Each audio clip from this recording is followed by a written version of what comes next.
जुन्या काळची विचार प्रवर्तक माणसं ही आकाशातील ताऱ्यासारखी पल्लेदार होती. त्यांनी शिक्षणाची चळवळ करून क्रांतिकारी काम करून दाखवलेलं होतं. आपली प्रत्येक पिढी ही कर्तबगार होईल हे पाहिलेलं होतं. नवजीवनाचा स्वीकार केला होता. चांगलं दिसेल त्याचा सन्मान केला होता.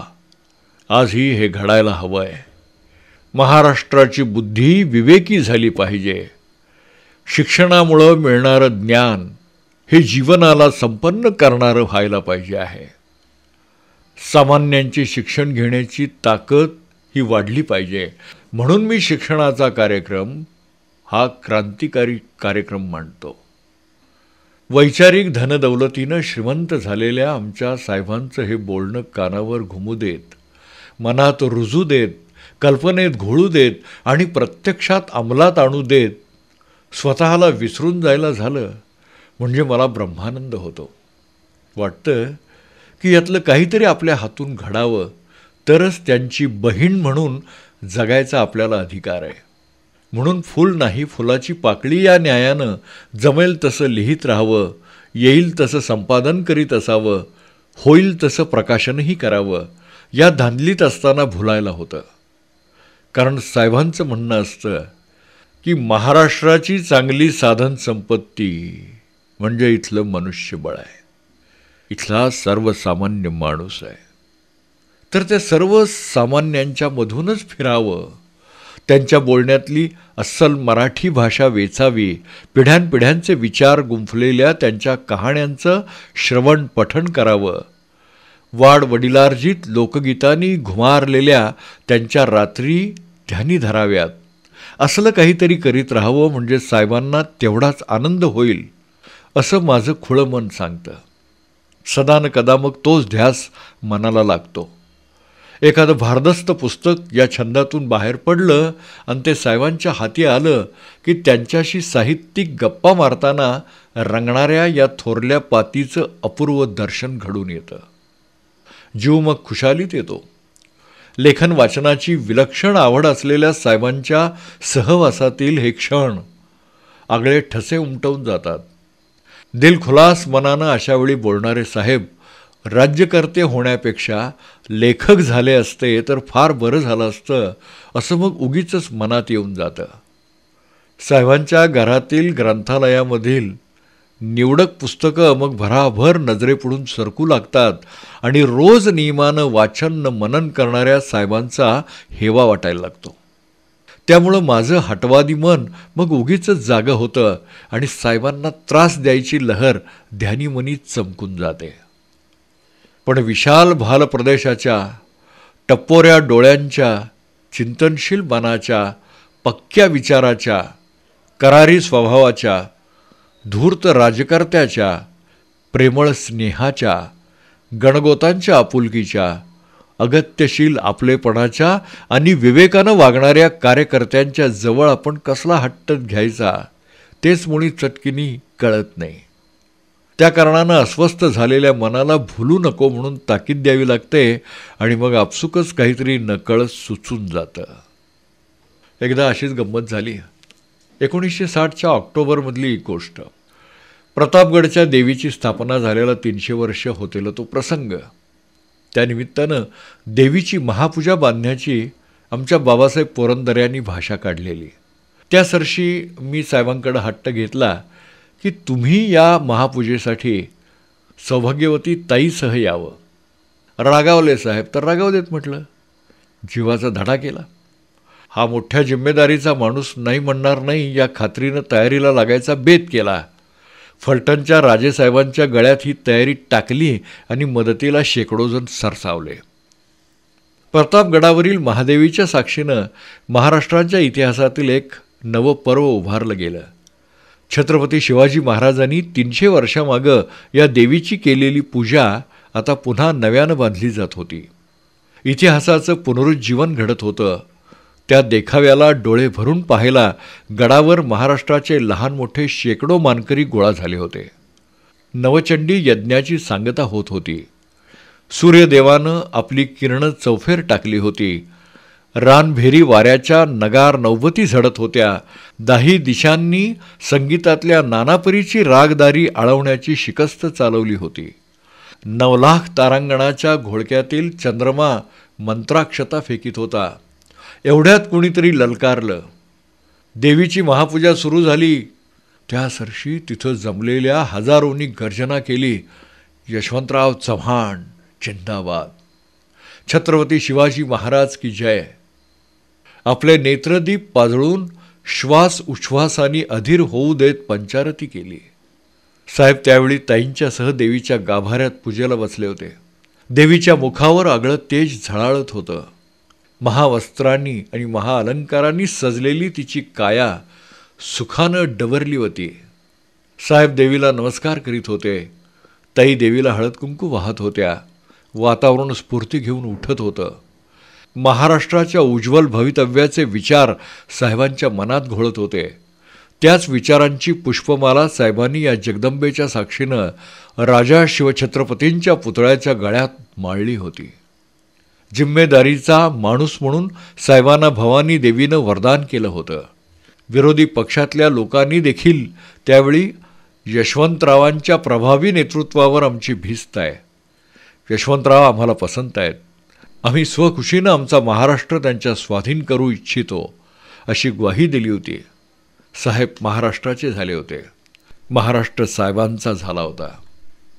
आई जगदंबेच्या न राजा शिवछत्रपतींच्या आशीर्वादानं साहेबांचा स्वाभिमान जागा झाला होता. युगायुगांनी येणाऱ्या प्रसंगाची सांगता झाली होती. अक्काताई, समारंभ छान झाला. त्या दिवशी हसून खेळून बोलत साहेबांनी माझ्याकडे पाहिलं, तशी मग जीवाला थंडाई आली. नाहीतर मनावर मनाचं ओझं होतं. साहेबांना मुंबईहून मुद्दाम यायला लावलं होतं आणि ताईंना महाअलंकार महावस्त्र घेऊन प्रतापगड चढावा लागलेला.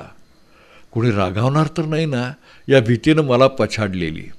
म्हणून उगीचच गटके गटकेला जीव वाराहुरा होतेला. पण भोवतालची माणसं मोठी द्वाड. आता तुम्हाला तिकीट नक्की बरं का, अशी भाषा करीत त्यांनी मला हिणवलं म्हणताना फाडदिशी मी बोलून गेले. मला तिकीट नको आहे असं केव्हाच सांगून टाकले मी. भाऊ मोठा झाला की बहीण आपोआप मोठी होते, हे नाही कळत तुम्हाला. त्यामुळं बडबडणारे गोरेमोरे झाले, निघून गेले. तरी देखील एकेकाला ओरडून सांगावंसं वाटलं, अरे साहेब भावनाप्रधान होऊन काहीतरी भलतं सलतं करणारे नाही आहेत. पूर्ण विचारांती वागण्याची त्यांना सवय आहे. आणि लक्षात ठेवा तुम्ही, जेव्हा कुठं कुणाला गप्प बसवायचा अगर घरी जा म्हणायचा प्रसंग येतो, तेव्हा साहेबांकडं अक्काताईंचा पहिला नंबर लागतो. पण वेळ नव्हता. महाराष्ट्राच्या मनासारखं होईल असं आश्वासन देणाऱ्या साहेबांच्या निवडणुकीकडं सगळ्यांचं लक्ष लागलेलं. 1962च्या निवडणुका सगळीकडे जिंकल्या पाहिजेत या ईर्षेनं लोक गड उतरून गेलेले. मुंबईसह संयुक्त महाराष्ट्र होतेल्या दिवसाची ओढ मनाला लागलेली. कराडहून निरोप आला तर मी एसटीनं पुण्याहून गेलेली. ऐसपैस मैदानावर भली दांडगी सभा बसलेली. त्या धांदलीतही मला पाहताच साहेबांनी पुण्याची हाल हवा विचारून घेत व्यासपीठावर आपल्या पाठीशी बसवून घेतलेली. केवढा आनंद, केवढा अभिमान त्या क्षणानं भोगलेला. टाळ्यांच्या प्रचंड गजरात शेतकऱ्यांच्या निर्मितीचा उत्पादनाचा गौरव झाला पाहिजे. पिकवलेल्या मालाला जरूर किंमत आली पाहिजे, हे साहेबांचे शब्द घुमतेले. सादाला प्रतिसाद मिळतेला. भाषणाची अखेरी साधताना साहेब सांगतेले, माझ्या पुढील कामाचे मला 3 तऱ्हेने दर्शन घडत आहे. उद्याच्या महाराष्ट्र राज्याचा कारभार उत्तम चोख झाला पाहिजे. आपला लौकिक कायम राहिला पाहिजे. पंचवार्षिक योजनेचे बाळ पाळण्यात पाय दाखवून नवमहाराष्ट्राची ग्वाही देणारे झाले पाहिजे. आपण सर्व भाऊ अनेक शतकानंतर प्रथम एकत्र येत आहोत. आपलं एकसंध मन तयार झालं पाहिजे. राजकीय, सामाजिक, साहित्यिक सर्व क्षेत्रात एकात्म भावनेचा प्रयत्न सर्वांनी केला पाहिजे. आज सह्याद्रीच्या सानिध्यात मराठी मन महाराष्ट्राच्या मंगल इतिहासानं भारून गेलं आहे. देवा, आम्हाला अशी शक्ती दे की हे महाराष्ट्र राज्य जनतेचं राज्य होईल. हे राज्य लोककल्याणाकरिता झटेल. आणि भारताच्या नकाशावरील ताऱ्यात एक नव्या तेजस्वी ताऱ्याची भर टाकेल. साहेब निवडून आले प्रचंड मतांनी आणि पुन्हा 8 मार्च 1962 दुपारी 12:35 मुख्यमंत्रीपदाची शपथ त्यांनी घेतली. त्यावेळी कधी जनतेला आपण आज्ञा करायची असते तर कधी जनतेची आज्ञा आपण मानायची असते. या स्वर्गीय पंडित जवाहरलाल नेहरूंच्या संसदेतील भाषणानं संयुक्त महाराष्ट्राची निर्मिती होऊ शकली. साहेबांच्या लौकिकात भर पाडणारी ठरली. साहेबांनी राजकर्त्यांनी हायकमांडनी जनतेचा कौल मांडलेल्या मराठी मुलखात झपाट्यानं क्रांती घडून येणारे दिवस उगवू लागले. मराठी भाषेचं राज्य आलं. या भाषेचा वापर सर्रास होऊ लागला. महाराष्ट्रात सर्वार्थानं मराठी राज्य आलं. काहीतरी नवी शोधावं आणि जे सापडेल त्यात रस घ्यावा अशा प्रवृत्तीने आपण जीवन जगलो तरच त्याला जगणं म्हणता येईल. जुन्यापासून बोध आणि नव्याचा शोध घेत घेत जाणारा हा मानवी जीवन प्रवाह आहे. या प्रवाहात प्रवाहपतीत न बनता सुजानपणे मार्ग आक्रमित जाणं आणि जगण्याचा आनंद लुटणं हा एक छोटासा आदर्श माझ्यापुढं आहे. जीवनामधील आनंदाचे क्षण हे असे असतात आणि हाच खरा माझा विरंगुळा आहे. अशी वृत्तीनं आयुष्य जगणाऱ्या साहेबांनी मराठी राज्याची धुरा अत्यंत आत्मविश्वासानं वाहिली. पंडित जवाहरलाल नेहरूंना साहेबांमधलं हेच वैशिष्ट्य पारखता आलं. देश संकटात आहे म्हणताना त्यांनी साहेबांना संरक्षण मंत्री बनवीत दिल्लीला बोलावलं आणि देशाला सोन्याची गरज, देशाला ताज्या रक्ताची गरज आहे अशी मागणी करीत महाराष्ट्र ही भारताची ढाल बनवीत साहेब दिल्लीला गेले. मराठी माणूस लढायला पुढं झाला. त्यावेळी शनिवार वाड्यापुढं पुण्याला भाषण करतेल्या साहेबांच्या बोलण्यानं भारून उठत आम्ही बायकांनी आपल्या हातातल्या सोन्याच्या बांगड्या काढून त्या देशासाठी साहेबांकडे देत दिल्लीला जाऊन यशवंत व्हा म्हटलं. थोरली पाती मुंबईहून दिल्लीला गेली. साहेबांच्या व्यक्तिविकासासाठी सारी रानं मोकळी झाली. कराडचा सातारी माणूस भारत देशाचं राज्य करायला निघाला. आम्हाला केवढा अभिमान, केवढा आनंद. 42 सालच्या क्रांती लढ्या जीवाचं रान करून इंग्रजांच्या हाती तुरी देत लढाई खेळलेले आणि काळजाला भोसकं पाडील असा वनवास भोगलेले साहेब महाराष्ट्रातल्या जनता जनार्दनाचे प्रतिनिधित्व करायला दिल्लीला गेले. ही घटनाच अपूर्वाईची ठरली. सांगायचं म्हणजे आगमागं मलाही दिल्लीला जावं लागलं. राज्यसभेत जाऊन बसण्याचा योग आला.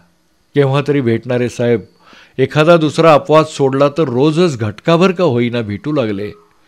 मराठीपेक्षा हिंदी आणि इंग्रजी भाषा साहेबांना अधिक चिकटलेल्या दिसल्या. महाराष्ट्रापेक्षा इतर प्रांतीयांची घसट वाढत गेली. पायघोळ धोतर नेसायला, अंगभर सदरा आणि मापाचं जॅकेट घालायला, कोल्हापुरी चप्पल पायाला, गांधी टोपी डोईला अशा थाटातले आमचे बंधुराज सेंट्रल हॉलमध्ये कधीच रेंगाळले नाहीत का उगीच कोणाशी गप्पा हाणताना पण दिसले नाहीत. सातारी खाक्या कायम, मग कुठेही जाऊ देत. साहेबांचं घर म्हणजे दिल्लीला मराठी माणसांचं माहेरघर, आपुलकीचा ठावा ठिकाणा. त्या कारणानं येणाऱ्या जाणाऱ्यांची घरात फार वर्दळ. आमच्या ताईंचं अगत्याचं वागणं, जीवाभावाची विचारपूस, साहेबांसकट प्रत्येकाला प्रेमानं जेवू घालणं म्हणताना दिल्लीतले माझे दिवस फार सुखाचे गेले. आलं मनात की साहेबांकडे जावं, जेवावं, गप्पा माराव्यात, पोटभर इकडचं तिकडचं सांगावं, ऐकावं, हास्य विनोदानी उसळत्या कारंजात भिजून चिंब व्हावं. म्हणजे सासरी न जातानाही खरं माहेरपण भोगावं अशातली गत. घरात भाऊ भाऊजाई नाही म्हणून रुखरुखतेल्या मनाला साहेबांच्या सहवासात असलं की आनंद सागरात डुंबायला होतं. ताईंच्याकडे गेलं की हाऊसमौज भागवून घेता येते. वाडीदिडीनं मग उमेद खुशालीत येते. काम करायला उत्साह येतो. परवाची गोष्ट, कुलदैवत हा ग्रंथ तयार झालेला.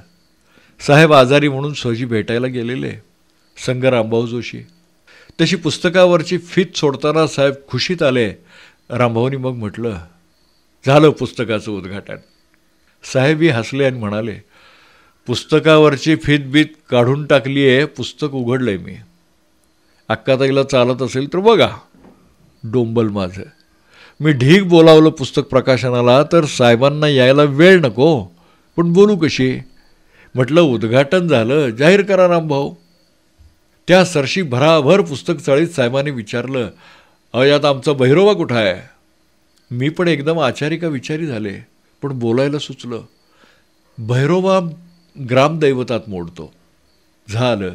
साहेबांनी ग्रंथातल्या देवाधिदेवांना नम्र अभिवादन करीत मला फरमावलं, नाही आता ग्रामदैवतावर लिहा, होऊ दे नवीन ग्रंथ असाच.